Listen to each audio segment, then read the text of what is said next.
Hey guys, Euphoric here, back for yet another tutorial on Tinker's Construct. I've been gone for a while. I live in California and unfortunately we've got a lot of wildfires here and I have had my stuff packed up for the last 2 weeks. So I'm back now and hopefully I don't have to do that again for quite some time. So last time in the other video, I showed you how to make the forge. I showed you kind of in depth what the forge does and how to make all those parts. You'll understand what's going on with these in just a moment once I get there. So if you want to see how to make all of these, check in the description down below for the link to the last video I did. In the last video, I covered these books here. And in the last update, the developer did something really cool with all these books. They've updated a lot of them. So if you look through them, there's a lot more information, which is really cool because it helps me give you guys more information. You can make these books just in case you lose the first one. You can actually make your first one, Materials in You, with a pattern and a book. Then when you want to go to the next level of the book, you use grout and a book. The next level is going to be a slime ball and a book. The next level is going to be really interesting. So you have to put it into your smeltery and you have to melt down a seared stone, which can be made by seared bricks. So we know how to make the seared bricks. They're super easy. Seared brick is right there. Basically you smelt grout, you get a seared brick. So you smelt down the seared brick into seared stone and you pour the seared stone over a book while it is sitting on one of these casting tables. That will give you the mighty smelting book. Then for the last one, you just combine a book with nether grout, and we'll get to nether grout after this video. In the next video, I will be covering all of the upgrades as well as the nether forge in video number 3. And real quick, I forgot to mention, you can actually make this green book in my hand, which is the Encyclopedia of Tinkering, by combining all 4 of the books. So you're going to be combining the Materials in You, the Puny Smelting, the Mighty Smelting, and the Fantastic Foundry, which are all 4 of these ones right here, not this blue one. The yellow, gray, black, and the kind of orangey, blood red kind of color. And that will give you the Encyclopedia of Tinkering. The Encyclopedia of Tinkering is literally a combination of every single one of the books with a little bit more information of what all of this stuff does. I will be going over just about everything you see in these books just to give it a little bit more of a more to the point and quick tutorial feel rather than having to read through the book and get all the information by reading the book and finding it in the book. I will be covering almost everything in these books, as much as I can at least. Whoa. I don't know what that is, but that only happened when, okay, well, I'm gonna have to figure out what that is. Glitch, maybe? This isn't, I don't think it's supposed to do anything. I don't know. I have no clue. Maybe it's telling me to throw it in the fire. Nope. I don't know. Your guess is as good as mine. Okay, let's get on to the rest of this. Tinker's Construct has 4 tiers of tools. Each tier gets harder to acquire than the last tier, and I'm about to show you why. So, Tier 1 contains wood, stone, flint, bone, and necrotic bone. Wood, stone, and flint are all about the same durability, except wood, when you get low on your weapon durability, it takes less repair kits to repair it to full. The more you mine with stone, the sharper it becomes, the faster it becomes. I tested this. I didn't really notice too much of a difference between wood and stone other than the vanilla values, so it might be slightly off or maybe just like half a second faster. Doesn't seem to be that big of a deal. With Flint, I would usually stick with using Flint as like a weapon, the same with the 2 bone types. Flint, as it loses durability, it gains less mining potential. So when you're out mining with a Flint pickaxe, it's going to degrade and not mine as quickly. I did notice the degradation when I did try Flint. With bone, it's a sharp object, so it works really well with a weapon. I would say probably a sword would work really well, or a dagger. And then the necrotic bone is lifesteal. So basically when you're attacking something with necrotic bone, you'll gain back health. All of these items can be created and compiled using the part builder and the tinker station. The part builder is only for tier 1. Now, going on to tier 2. You have iron, copper, seared stone, bloodbone, slimewood, and scorched stone. Tier 2 requires you to use the smeltery in the proper way. If you do not have the gold casts in order to create your pieces, you will need to make the wooden piece of whatever you're crafting and put it in sand. The sand will dissipate, just like I showed you in the previous one. You have to make gold casts if you want your cast to be permanent. So you make your tool by pouring it into the cast. And that's literally how you make every single one of these items. Every single one of these, and all the way back. So tier 2 cannot use the part builder. You cannot put iron here and expect an iron to come out. You have to melt it down like you did with those. So tier 2, however, can be put together with the tinker station. So if you need a pickaxe, you go to the pickaxe, make a binding, make a handle, and you're good to go. Okay, so with iron. Iron lasts better for mining. So with the mod, it increases the durability by 2.5. So a regular iron pickaxe, where it would run out sooner, an iron pickaxe from the mod does not. Copper allows you to mine faster. If you go deeper, it's called Dwarven. The higher the Dwarven enchant, obviously, the higher you're going to have in pickaxe speed. With Seared Stone, you're going to have more damage in hot areas. So Seared Stone is usually meant to be used in the Nether, I'm guessing, because it works really, really well in hot areas and not really well in cold areas. Bloodbone cannot really be used in this game yet. It doesn't have a use, but I'll show you how to create it when we go over there and look at all that stuff over there. As for Slimewood and Scorched Stone, there's a lot of different things that you need to know about these, and we'll go over here to explore that. So with Seared Stone, it's really super easy to make. You just smelt down seared bricks. You know how to make seared bricks from video 1. You smelt down seared bricks, and you dump it into here. And when it's done, it will give you a Seared Stone.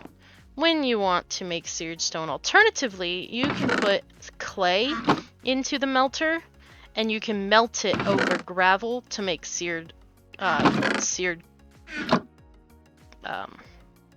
stone and seared cobblestone.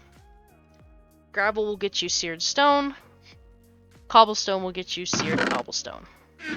Alternatively, you can melt down clay like that into here, molten clay, and melt it into the basin itself, and it will come out as terracotta. It's really cool. So, Slimewood. I previously recorded this video, that's why you see that this is green already. Let me get a wood and... So you craft one of the wooden pieces over on the other location with the part builder over there. You put that down, and then you put slime balls. Any type of slime ball will work, but in order to make slime wood, it has to be slime balls or the green slime dirt. Or slime ground. It's like, I'll show you what it looks like. Slime. The congealed slime block will also work. So that will also work. Whoa! You turn into a mirror. That's kind of interesting. I've got a texture pack kind of thing on, and that I guess is what happens. Yeah, this is I believe TLS shaders. I said that wrong, didn't I? BSL shaders, and it's permanently nighttime because my god, this looks beautiful. Oh, also seed. I will copy this seed because this is the best seed that I have found for this, and it is absolutely beautiful. Anyways, getting sidetracked. I have ADHD. You can tell. So Bloodbone has absolutely no use as of right now. You can make blood by melting down rotten flesh and pouring it over a bone. So you can make the Bloodbone by going like this, with a bone, and pouring the blood over the bone. Like I said, Bloodbones have absolutely zero use right now. But if you wanted to just make the congealed slime ball, you can do that. I don't have enough blood. You can fill this and it will give you a congealed slime. The coagulated blood is what it's called. Alright, so with the Scorched Stone, it's pretty similar, except Scorched Stone is really hard to make. It's got a few different ways to make it. You can melt down magma blocks or magma cream and then pour it over gravel. You can make nether grout with gravel, soul sand, and magma cream to make the nether grout. We'll go over all the nether portion of the Tinker's Forge in the next one, which is called the Foundry. The Foundry is a little bit more difficult to make, but it's pretty much the same thing. I'm basically going to just be repeating myself all over again, so I put it off to the third video because these are the more important parts, in my opinion. So anyways, you can smelt the grout directly and get seared stone. You can create the nether grout using these 3 items, same ways you made the regular grout, and make seared stone. Or you can melt magma block or magma cream over gravel and get scorched stone. Super easy there, and that's what you have to know over there. And by the way, you can also get scorched brick from melting nether grout. So, just in case you don't know about that one. Tier 3 materials includes all of your low-level alloys. Alloy basically is a mix of 3 or 2 items to make a specific secondary material. So, for instance, the first one you're probably going to get access to as long as you can get to the Sky Islands is going to be the Skyslime. The Skyslime ingot is made by 1 iron ingot, 1 Skyslime ball or a Skyslime block, and seared brick. You melt those down into a smeltery. As you can see, these are not working. These are only for demonstration purposes. If we look here, keep in mind this is for demonstration purposes only. You cannot create alloys in a melter. You must upgrade to the smelter as seen in the first video. So you cannot create alloys without having that. You have to have a forge. Now, back to this. So the Skyslime ingot is created with Skyslime, iron, and a seared brick. As I showed you in the melter, it doesn't work, but if you put these 3 things into the smeltery, it will work. To create bronze, you need 3 copper ingots and 1 piece of glass. To create the pig iron, you need blood, which you can get by killing zombies and putting rotten flesh in here. You need an iron ingot, and you need a clay ball. To get rose gold, you need 3 copper and 1 gold. And these 2 we will cover in just a moment. So Skyslime is really interesting. All of the slime tools basically have an overslime. If you are out mining and you have overslime on your tool, instead of taking durability off the tool, it's going to use the overslime. So it basically gives it more durability. In order to make it easier for you to mine. With bronze, you get higher mining speeds with higher durability. So if you keep your weapon sharp, you keep your axe or your pickaxe sharp, it will mine faster. the pig iron, if you're out and about and you get hungry, you can actually eat your tool. It's really weird. It takes durability off your tool and you can eat it. And then your rose gold. Your rose gold grants you an extra upgrade slot. So if you put rose gold on, say, a Skyslime pickaxe, it's going to give you an upgrade slot, and we can talk about the upgrades in the next video. This mod is really big, and it's going to take a couple more videos to get the full thing out there. As for these two, this little guy is a Nahatl plank. I had to remember what it was called. A Nahatl plank. In order to make the Nahatl plank, you have to make obsidian. And how you do this is with water and lava. Now you can't just put them in like this. It doesn't work like that. You have to take these. You're going over here. We're going to put... Okay, so I want to show you first. There's 19 blocks of obsidian, 16 buckets of water. So I've got my water in here, and I did that just by right-clicking. I do the same with the lava. You'll see it's in there, and boom, it's gone. And then we look back in here, and you've got 20 blocks of obsidian. So you can create obsidian by using a seared drain and dropping your water and your lava onto the seared drain. 1 bucket of lava, 1 bucket of water will make 1 block of obsidian, as if you were mining as well. Now cobalt, super easy. You literally just get it in the nether mines, and you bring it back and smelt it, and it gives you a cobalt. And the good thing about cobalt is that the tool durability is incredible. It's better than a diamond, and the mining speed and attack speed on cobalt are really good. The obsidian pickaxe and the obsidian tools have extreme levels of durability. So they're not as fast as cobalt, but they are definitely one type that you can upgrade to. And diamonds are actually used in this game, but used differently. You don't make a diamond pickaxe in this game, or at least in this version, for the most part. You can if you want to. All right, let's go on to tier number 4. So in tier number 4, we have 4 different ones. 3 of them are alloys. Alloys, like I said, are created in the smeltery. First alloy is your queen slime. It works the same way as a regular slime, only a little bit different. So you've got a cobalt ingot, a gold ingot, and magma cream. And that will give you the queen slime. So with the queen slime ingot, anything made out of queen slime basically has almost no durability. And there's a reason for that. It actually takes durability and exchanges it into over slime.